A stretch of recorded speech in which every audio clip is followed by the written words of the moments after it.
Bouze working hard against Kelly. A lot of talent there. The ball doesn't come out. It's a hard setup. It's hard for opposition teams to plan against now because they are not sure who's going to go forward. There's a couple of mates, Whelan and Davey on the bench. Jeff White, he looks keen to get back out there. He may not. There's only a few minutes to go. Good talent there. Yeah. Ottens arches the back, slips away to Kelly. Doesn't get much on the footy. And Rivers aware of that. Had it covered just in case it bounced back towards the goals. It's a behind. Geelong creep closer, but of course no hope here. 102.58, 4.5 minutes to go. Just on the potency that Demons attack us, it's fantastic that their forwards kick the goals, and even with their midfielders, Cam Bruce and also Brad Green, when they kick goals, they're not kicking them out of the midfield. It's when they're resting in the forward line, so they go long in there, it gets in quick, they have a one-on-one, and the potency of about 5 or 6 players and 2 or 3 rotate through there, they kick 100 points plus. Demons is wanting to run down the clock now. Wheatley back out there took the kick in, which is good news. Pete Larkins, the doctor, saying there that he had some tightness in his quadricep, so good to see him run the game out. Bell from defensive 40, thumping kick up towards the wing position. Big fly from behind. White is on the ground, and Jamer, the 2 ruckmen in tandem. Jeff White said, "I'll take the ruck work, you head forward." I went out to one of the video shops had to pick up a video game from a 9-year-old, and I saw Jamer and Wheatley out there buying the same type of electronic games that the 9-year-olds do. I'm sure it was for your son. Yeah, I was going to say, you're pumping up your son, or you're sledging the 2 Melbourne horses? Tip, and they have a bit of fun during the days in front of the TV with the control set. Cameron Ling, 4th possession. In the PlayStation a workout, you reckon? Oh, there it comes to Burns. Burns now around the body. He missed one from point blank range, and he's just missed on that occasion. They have had 41 more possessions, Geelong. Yeah. 41. Well, Kingston's kicked 5 behinds, and Burns has now kicked 4 behinds. With 41 more possessions and 5 less inside 50s.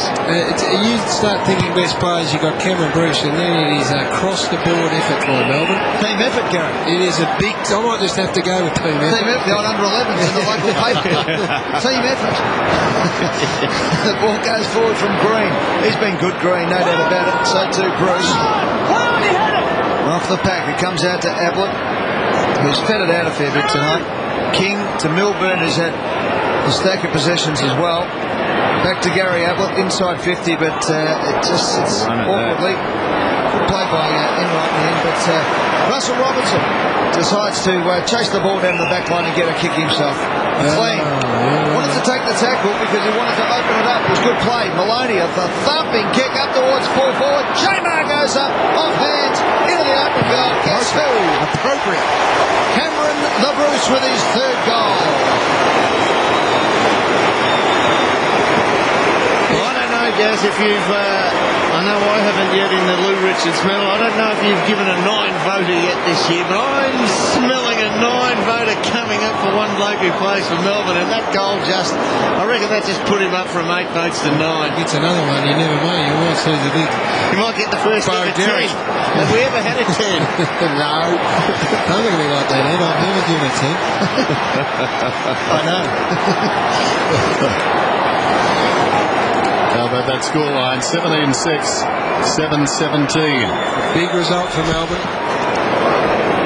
White up very early. King cleverly down to Ling. Kicks inside the forward 50. Awkward bouncing football. Ferguson able to knock it away initially. Kelly gets onto it though. Riccardi, one at his left side, still wants it. McDonald got him. Corey, a fumble. He's about 60 metres from goal. Corey spots Ablett and gives him the ball 55 metres out and 45 metres out actually. Inside the 50. He kicks. Another good miss. And that is a very clever goal. He didn't get it sweetly, but he sent it straight. This burst.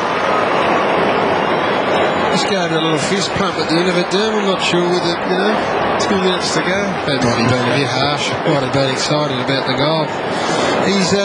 I don't think he's had a big influence on the game. I know he's got a lot of the footy, but there are a heap of Geelong players that have got a lot of the footy and haven't had much of an influence on the game. It's got to be overly hard if it doesn't spin anyway like he wants it. It's just Joel Corey there. Little fumble. There's the... Just pump. margin back to 43 points. Gary Ablett Jr. kicking the goal. 2 minutes left in the game. It's been killed off. Straight at him, Melbourne's ball. And basically it was killed off in the first quarter, if we're honest about it. 27 points, 32 at half-time, 42. No, you went straight at him. No. He's got the eyes on the ball, is he? No, he looks at him. He did look at him. Yeah. He did look at him. He just thought, I better give you one so next time we meet, you remember it. Lasting impression from the captain. Geelong has got 6 of the top 7 disposal getters tonight. That's why stats Means lie. nothing. They mean That's a hole, nothing. Off hands. Here he goes. Travis Johnson into the open goal and seals the deal for Melbourne. His first for the night. And then they go to a 49-point lead.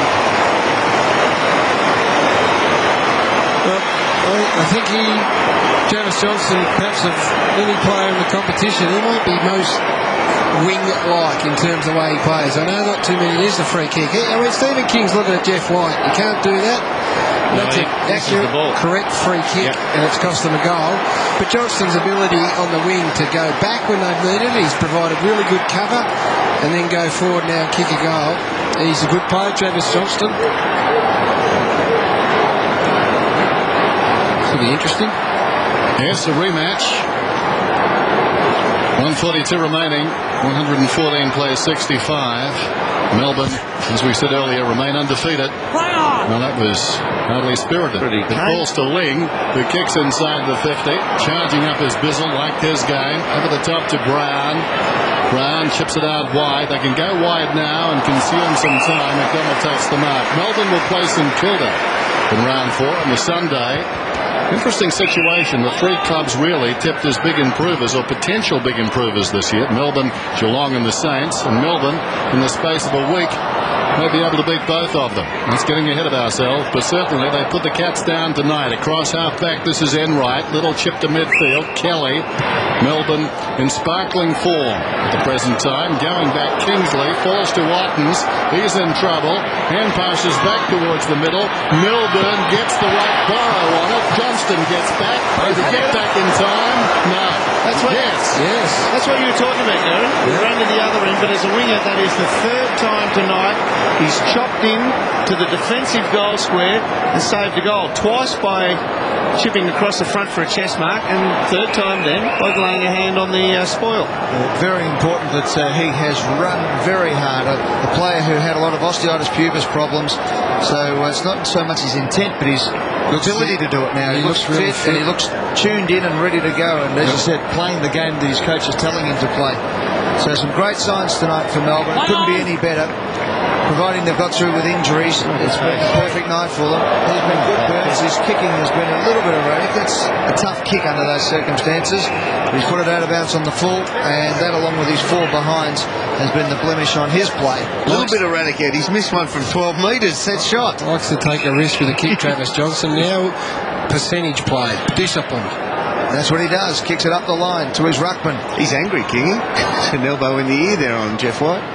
Well, there he is. I don't think he's been angry enough, Stephen King. That might be one of the problems, because he had a pretty quiet night. I know his preparation coming into the year has been down a bit, but he's just taken the 3 marks. Yeah, no point being angry. 18 seconds left in the game. Not when you're down by 48 points, whatever it is. Let's have a look at what he does here. Left arm into it. Yeah, they lock up.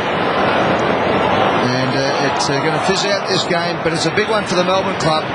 50-odd thousand people here tonight. It's a big turnout for a Melbourne game, for a home game.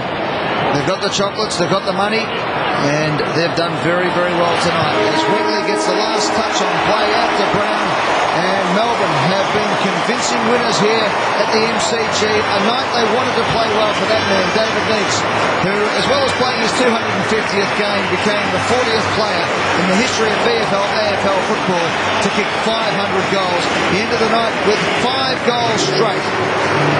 The major goal kicker on the ground. It has been a huge night for the Melbourne Football Club. Gary.